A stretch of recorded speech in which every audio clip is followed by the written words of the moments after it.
Hi hello friends, என்னடா ஒரே லைட்டிங்காக இருக்குது அப்படின்னு சொல்லி பார்க்குறீங்களா? ஆமாங்க, நம்ம வீட்டில் மேரேஜ் ஃபங்க்ஷன் களை கட்டிடுச்சு. நம்மளுக்கு இன்றைக்கி ஹல்தி ஃபங்க்ஷன் தான் நடக்குது.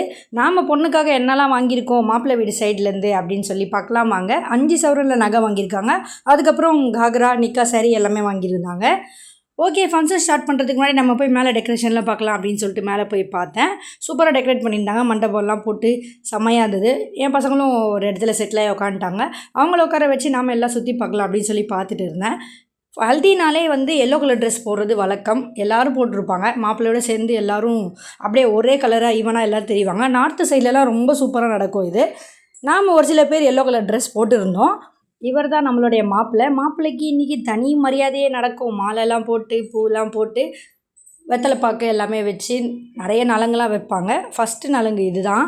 ஃபஸ்ட்டு அவனை எல்லோரும் நிற்க வச்சு ஒரு 7 பேர் இல்லை ஒரு ஒத்த படையில் நிற்க வச்சு அந்த சந்தனம்லாம் பூசி அவனை நல்லா எப்படி சொல்கிறது, நலங்கு மாதிரி டெக்கரேட்லாம் பண்ணி செம்மையாக பண்ணுவாங்க. ஏற்கனவே இதெல்லாம் சின்ன வயசில் நான் நிறைய பார்த்துருக்கேன். இது ப்ராசஸ் ரொம்ப பெருசாக இருக்கும். இப்போ எல்லோரும் அதை சுருக்கி சின்னதாக்கிட்டாங்க. என்ன பண்ணுறது, இப்போ அப்போல்லாம் நிறைய இருக்கும். அந்த நிறைய ஃபங்க்ஷன் மாதிரி என்னென்னவோ பண்ணுவாங்க. எல்லாத்தையும் சுருக்கி இப்போ மெயினானது மட்டும் பண்ணுறாங்க. ரொட்டி ஃபங்க்ஷன் இது ரொம்ப முக்கியமான ஒன்று. மாப்பிள்ளைக்கு குளிச்சுட்டு வந்த உடனே நமாஸ்லாம் படிக்க வச்சு ரொட்டி கீரை அது எல்லாமே கொடுப்பாங்க. ரொட்டி கீரையில் டிப் பண்ணி இல்லை தயிரில் டிப் பண்ணி கூட கொடுக்கலாம். ஃபாத்தியா வச்சுட்டாங்க. அதை வச்சு ஃபஸ்ட்டு ஃபாத்தியா ஓதுவாங்க. ஃபாத்தியா ஓதி முடிச்சதுக்கப்புறம் மாப்பிள்ளையை கூப்பிட்டு ஃபஸ்ட்டு நமாஸ் படிக்க வைப்போம். எந்த ஒரு நல்ல காரியத்தை ஸ்டார்ட் பண்ணுறதுக்கு முன்னாடி நமாஸ் படிக்கணும் இல்லையா அப்படின்னு சொல்லிட்டு அவனையும் நிற்க வச்சு நமாஸ் படிக்க வச்சாச்சு. அதுக்கப்புறம் நம்மளுடைய ஹல்தி ஃபங்க்ஷன் ஸ்டார்ட் பண்ணலாம் அப்படின்னு சொல்லிட்டு ஃபஸ்ட்டு மாப்பிள்ளையோட பாட்டி தான் அந்த ரொட்டியை தயிரில் டிப் பண்ணி கீரையில் டிப் பண்ணி கொடுப்பாங்க. ஃபஸ்ட்டு மாப்பிள்ளைக்கு ஒரு வாய் ஊட்டி விடணும். அதுக்கப்புறம் நம்மளும் ஒரு வாய் எடுத்து சாப்பிட்டுட்டு போகணும். அத்தைங்க எல்லோரும் சேர்ந்து எல்லோரும் ஊட்டி விட்டாங்க. கொஞ்சம் கொஞ்சமாக ஊட்டி விட்டாங்க மாப்பிள்ளைக்கு. அவனுக்கு ஆக்சுவலி ரொட்டியே பிடிக்காது அப்படின்னு சொல்லி அவங்க அப்பா சொல்லிகிட்டு இருந்தார். என்ன பண்ணுறது, மாப்பிள்ளையே ஆயிடுச்சு. இன்றைக்கி எதாக இருந்தாலும் பிடிக்காது அப்படின்னு சொல்லவே முடியாது. எல்லோரும் அவங்க இஷ்டப்படி எது வேணால் ஊட்டி விடுவாங்க. இன்றைக்கி சாப்பிட்டு தான் அவனும் ரொட்டிலே வயிற்றை ரொப்பிடுவோம் அப்படி தான் இருந்துச்சு. அவனுக்கு பிடிக்காது அப்படின்றது காரணத்துக்காக சும்மா கொஞ்சமாக சின்னதாக கட் பண்ணி கொடுத்தோம். மாப்பிள்ளையோட தங்கச்சிங்கெல்லாம் விடமாட்டோம் அப்படின்னு சொல்லிட்டு களை கட்டி இறங்கிட்டாங்க.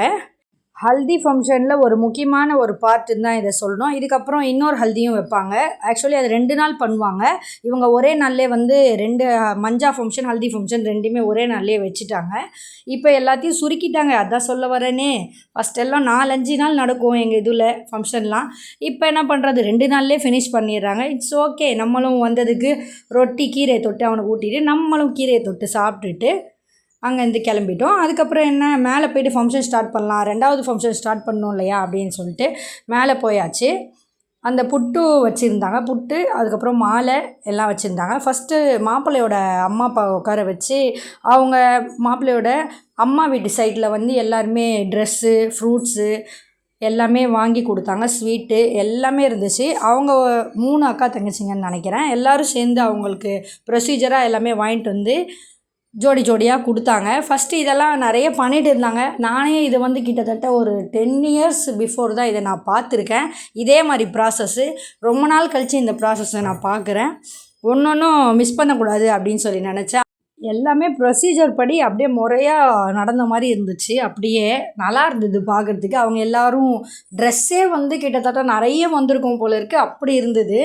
அவங்க 2 பேருக்கு ஃபங்க்ஷன் முடிச்சுட்டு மாப்பிள்ளையோட தங்கச்சிக்கு இன்னும் மேரேஜ் ஆகலை. அதனால் அவங்களுக்கும் சேர்த்து நலங்கு வைக்கிற மாதிரி அவங்களுக்கும் சேர்த்து நலங்கெல்லாம் வச்சுருந்தாங்க. இதுக்கப்புறம் மாப்பிள்ளையோட நலங்கு ஃபஸ்ட்டு நலங்கு ஸ்டார்ட் பண்ணிட்டாங்க. அவங்க மாப்பிள்ளையோட அப்பா வீட்டு சைட்லேருந்து இதுக்கப்புறம் எல்லாருமே மாப்பிள்ளைக்கு என்னென்ன பண்ணணுமோ அதெல்லாம் ட்ரெஸ்ஸெல்லாம் வாங்கி கொடுத்து ஸ்வீட்டு ஃப்ரூட்டு எல்லாமே அவங்க ப்ரொசீஜர் படி அதையும் பண்ணாங்க. எல்லாமே கரெக்டாக அவங்க இவங்க பண்ணுறது கரெக்டாக இருந்தது. டைம் தான் ரொம்ப எக்ஸஸாக ஆகிடுச்சு. 9 o'clock போல் ஆகிடுச்சு. நலங்கு ஃபினிஷ்டாகவே 9:30 10 o'clock போல் ஆகிடுச்சு. சரி, எல்லோரும் நலங்கு வைக்க ஆரம்பிச்சிட்டாங்க. நலங்கு வச்சவங்களுக்குலாம் ரிட்டன் கிஃப்டாக அரிசி மாவு புட்டு கொடுத்துருந்தாங்க. அதுதான் மெயின் எல்லாருக்குமே.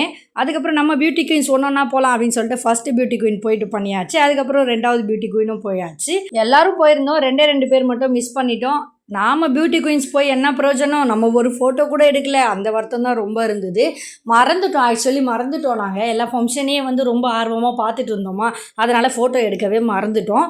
சரி, அதுக்கப்புறம் நம்மளும் நலங்கு வைக்கணும் அப்படின்னு சொல்லிட்டு நம்மளும் போயிட்டு மாப்பிள்ளைக்கு சுற்றி போட்டாச்சு, நலங்கும் வச்சாச்சு. சந்தோரெல்லாம் தொட்டு நலங்கு வச்சுட்டு நமக்கு அந்த ரிட்டர்ன் கிஃப்ட் மாதிரி அதையும் கொடுத்துட்டாங்க. ஏன்னா வெறும் கையோடு அனுப்ப மாட்டாங்க. நெக்ஸ்ட் ப்ராசஸ் சாப்பாடு ப்ராசஸ் தான்.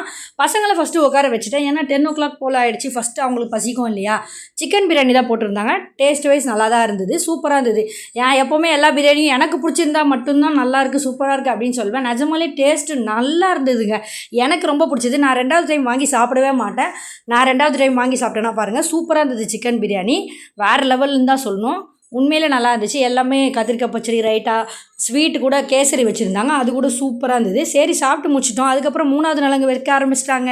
சரி, நம்ம போகலன்னா எப்படி, கீழே எல்லோரும் நலங்கு வைக்கிறாங்க அப்படின்னு சொன்னாங்க. இந்த நலங்கை நம்ம மிஸ் பண்ணிட்டா நல்லா இருக்காது அப்படின்னு சொல்லிட்டு இந்த நலங்கையே முடிச்சிட்டோம். ஏன்னா இந்த நலங்கில் மெயின் ஒரு பாயிண்ட் மலிதா தான்.